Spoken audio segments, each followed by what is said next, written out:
I'm removing the earth strap from the back of the gearbox, and I've also, as you can see here, removed the carburettor to air filter tube. So next thing I'm going to do is remove the clutch cable, and so what I do is I put a lever between motorcycle frame and the gearbox lever on the clutch there, and I just lever that forward, and then you can pop the cable off. This end also needs to be disconnected from the gearbox. That just slots out by pulling it back. This is the drive shaft gaiter here, that needs to be disconnected from the back end of the gearbox. Intake pipe needs a little wiggle to get it off. On the later BMWs it's a bit easier because the tube is in two parts. The air filter cover.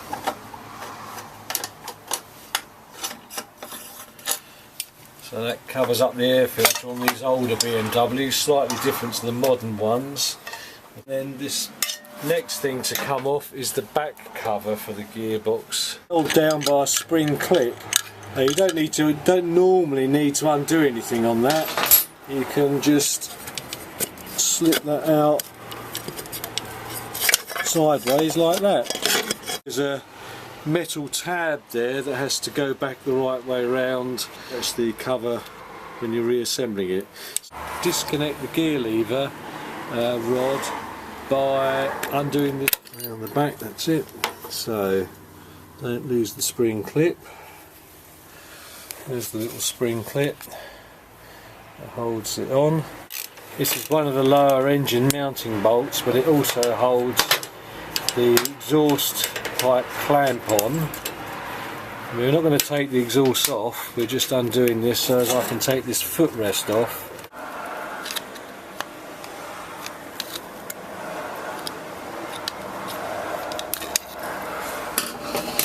And then the fuel pipe needs to be pushed to one side.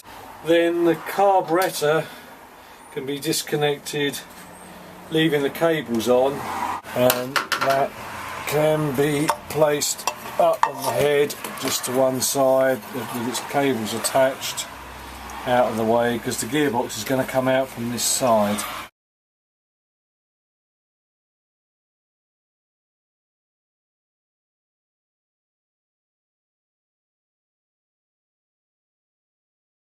I'll put it in gear, in first gear. Disconnect these bolts. The bike's in gear so that there's some resistance to the bolts being undone.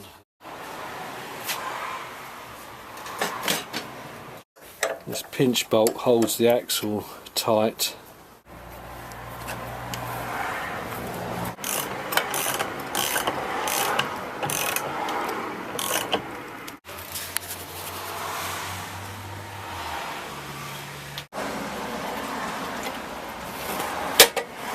Want to pull the swinging arm back to provide enough access to remove the gearbox. It does vary on airhead to airhead how much room that you've got. These are the swinging arm bolt caps. We've got a lock nut there and an Allen key slot there. So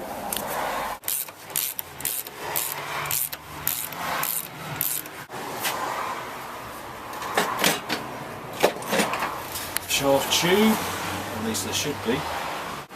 Now I'm going to take this off because it just makes a little bit more clearance, so that the actuation pin just slips out, and then that assembly comes off.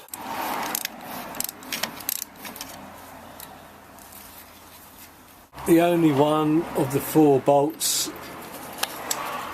that does, so make sure you hold it with a spanner.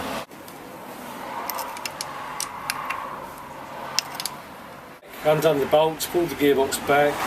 What you have to remember is that underneath is the neutral light. switch. It's easily damaged and they're expensive for what they are, so be careful when you're taking that off. Neutral light switch cables. There's an earth strap cable here which attaches to the bottom gearbox mounting, so don't forget to put that back on, otherwise you'll get strange behaviour from your electrics.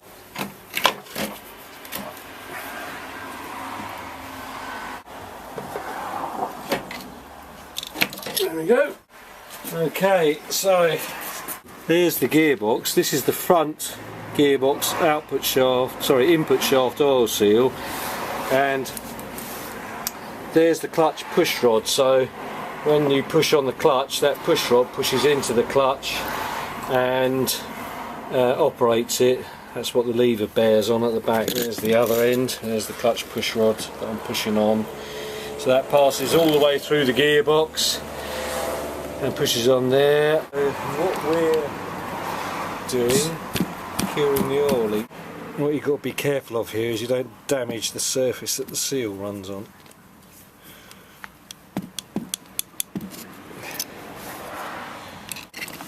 You look, and there, seal doesn't burn and the shaft starts to rotate. This is a little tool I've turned up years ago to put this seal on with, so that goes over the shaft there, so we can just tap that on.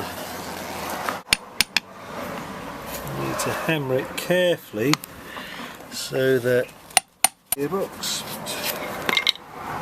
don't smear that on the splines. Don't want to use too much because it will get on the clutch